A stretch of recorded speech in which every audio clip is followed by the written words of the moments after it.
Hi, everybody. It's Renee Blasky of the Leap Network. Welcome back to the weekly Leap videos. Today I'm going to continue the Courage, Risk, and Rewards video series with part 3. So if you haven't seen part 1 or part 2 yet, or downloaded the ebook that goes along with these videos, please do so. Take a moment just to pause this video and go back and watch those or download that book, because it is a series, so it does make sense to watch it in sequence. And also the ebook has the worksheets within it, so it's probably simpler to do it within the ebook rather than having to take out a separate piece of paper. But I'll instruct you how you can also do it with a piece of paper. So in part 3, it comes in 2 sections. And section 1 is why we avoid taking risks. And then section 2 is what support risk taking. So let's start with section 1, why we avoid taking risks. So you discovered in part 2 that taking chances often has a negative consequence or a connotation for you because it implies danger, anxiety, and worry, and even possible loss or harm to yourself, okay? But we also discovered that taking a chance has positive sides, particularly when the reward is greater than the risk. So we look at it that way. So most of us are pretty good at not taking really dumb risks, okay? But sometimes we do that anyway because we just don't realize the extent of the risks that we were taking, okay? But now we want to take a closer look at this idea of risk. So the second element of courage, risk, and rewards. So video 2 was mostly about having the courage. This one is mostly about the risk. All right, so let's look at or understand risk better and why we avoid it, and then how we can feel empowered to take the chances in the future. Okay, so there's a quote by Mario Andretti, and I love this quote. And if you're not familiar with Mario Andretti, he's a famous race car driver. And his quote is, if things seem under control, you're just not going fast enough. He always lived on the edge when he was racing. And that's what it took to be a professional race car driver. So I'm not asking you to be a professional race car driver by any stretch of the imagination. But remember, if we want to live a fulfilled life, if we want to go after our big dreams, we have to take risks. And we have to start feeling comfortable taking those risks, okay? We have to stretch out of our comfort zones. We have to take new chances in life.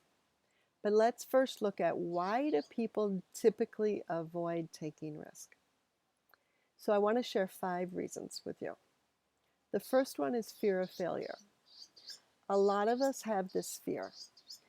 You don't go for what you're aiming for because, one, you're afraid of failure, or you don't think you're good enough. Okay? Fear of exposure is another reason why people don't take risks. So you might say to yourself, if it doesn't work out, it might reflect negatively on me. Somebody might make fun of me, or I just won't feel good. Okay, somebody think I'm a fraud. The third reason is fear of embarrassment. If I push for something and it doesn't work out, will I be judged by others? Will I be made the fool? That's never a good feeling if you feel that that's going to happen. Another reason, the fourth reason, is fear of rejection. If the risk fails, I could be rejected by others because they don't think that I'm good enough for them. I'm not courageous enough. Finally, the fear of loss, the fifth reason. If I try something new or different, I might have to give up what's familiar. Again, that loss of the comfort zone, the loss of the security blanket.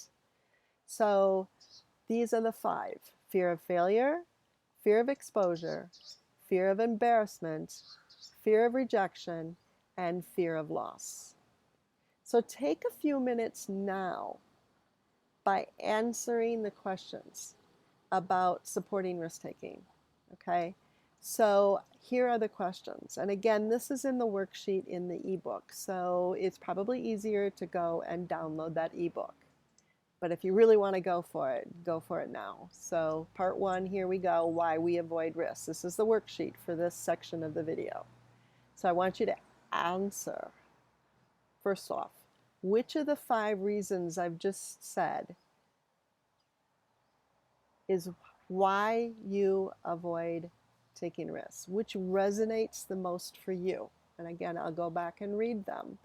Fear of failure, fear of exposure, fear of embarrassment, fear of rejection, or fear of loss. Which of one of those resonates with you the most?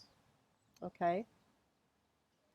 2, the second question in the worksheet is what are some other reasons I avoid risks? So if there's something that was not in part of those 5 reasons why most people avoid risks, here's your chance to say it. And it may just come out. Or when I was going through those 5, maybe you just thought about, well, that doesn't fit me. This is the reason why I avoid risks. Okay? So just note it and write it down. Okay? So that's the end of the first section of this video. So why we avoid risk. So hopefully you have a good understanding of why you've been avoiding risk.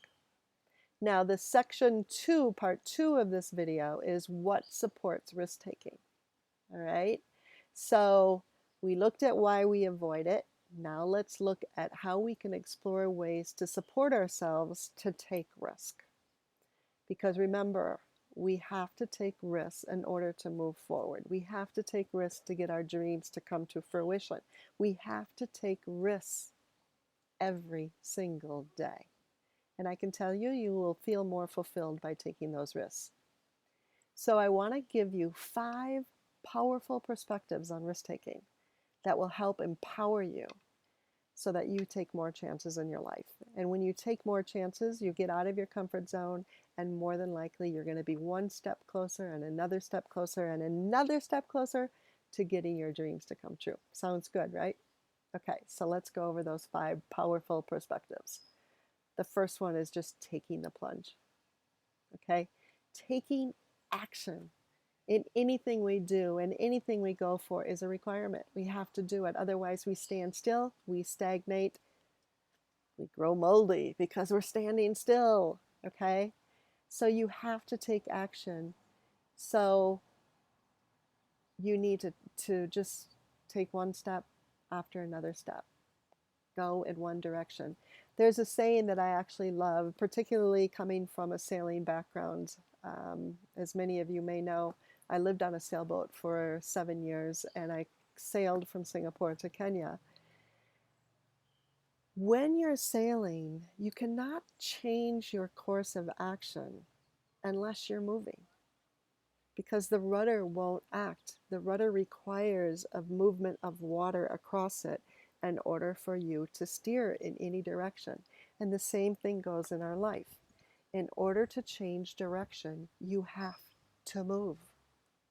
If you're standing still, you're not changing direction. Okay? So keep that in mind. Just take the plunge. Don't worry if it's not the exact right move. You're at least starting to take action and creating momentum. And if you realize you're going in the wrong direction, just take another move and change direction. Okay? Just take the plunge. That's the first one. The second powerful perspective that you can do is just say yes to life. Don't be afraid. Life isn't all about obligations, commitments, and to-do lists. It's about being able to say no to the distractions and yes to the things that matter most. Now, how many of you get wrapped up in saying yes to everything because you feel that you're obligated, particularly if it's a family member or a close friend? But as a result, you're not giving to yourself. You're not allowing yourself time to reach your goals. So make sure that you create boundaries. That when you say yes to yourself first. When you have extra time or it's really compelling, then go help someone else. Okay? Don't always say yes just for the sake of saying yes, because you rob yourself You rob yourself of your dream. So another powerful perspective is number 3, going out on a limb. You know, have you ever climbed a tree or gone into a tree house or gone up into a high building and taken a look? You get a pretty fantastic view. So remember, change your perspective by going higher, having a vision, being able to see. One of the meditations that I do every day is a gratitude meditation. And one of the things is that thank you for my ability to think. Thank you for my ability to visualize. And thank you for my ability to dream. So go out on a limb, think, visualize, dream, and thank the universe for your blessings to do so. Because when you do, when you allow yourself a different perspective, when you allow yourself to dream big, you're more than willing to take those risks because you know that the rewards are going to be amazing. Okay? Now, number 4 perspective, swinging for the fences. If you win, you're going to be happy. If you lose, you're going to feel wiser because you've learned from the different perspective. You'll learn from the lessons by things not going according to the way you want. Okay? We spend too much of our time pondering what ifs instead of taking actions to find out actually what if. So we get the outcome. We learn what the what if is. So keep that in mind. And then finally, number 5, rolling the dice. Carpe diem, or carpe diem. Seize the day. Never let the odds keep you from doing what you know in your heart is you are meant to do. Okay? You look at the people who have you consider to be so successful, and I don't know who you really look at up to in terms of your mentor, but I can tell you they didn't get to be so successful by staying in their comfort zone. They took the risks that are necessary to achieve their dream. And I know you can do it too. So get out there and start taking action. Okay? So the next exercise I want you to do to find out how you can support yourself taking more risk is answering these questions. Okay? What is my reaction to these 5 powerful perspectives to support risk taking? Okay? What is your reaction to them? What perspective would inspire me to take a chance? So which of those 5 is the most empowering to me and why? Okay? So those 5 perspectives again, taking the plunge, saying yes to life, going out on a limb, swinging for the fences, and finally rolling the dice. So which of those 5 did you have the most powerful reaction to? And which of those inspires you to take a chance and why? Okay? So David Lloyd George said, don't be afraid to take a big step. You can't cross a chasm in 2 small jumps. So when it needs to, you take a large leap. And this is one of the reasons why I actually called my company the Leap Network. LEAP stands for Lead, Empower, Aspire, and Promote. But I love the powerful word of leap because sometimes we have to take a leap of faith in ourselves and a leap that everything is going to go all right. So excellent. I hope you've enjoyed these exercises to help you discover how you can prepare yourself for taking the risk that is necessary to live a fulfilling life. So the next video is part 4, and that's to discover why it's all worth it, the rewards. So what you get from taking chances. So until the next video, I hope that you've enjoyed it, and I hope you take the time to really look at these exercises because they're very enlightening. Take care. Bye.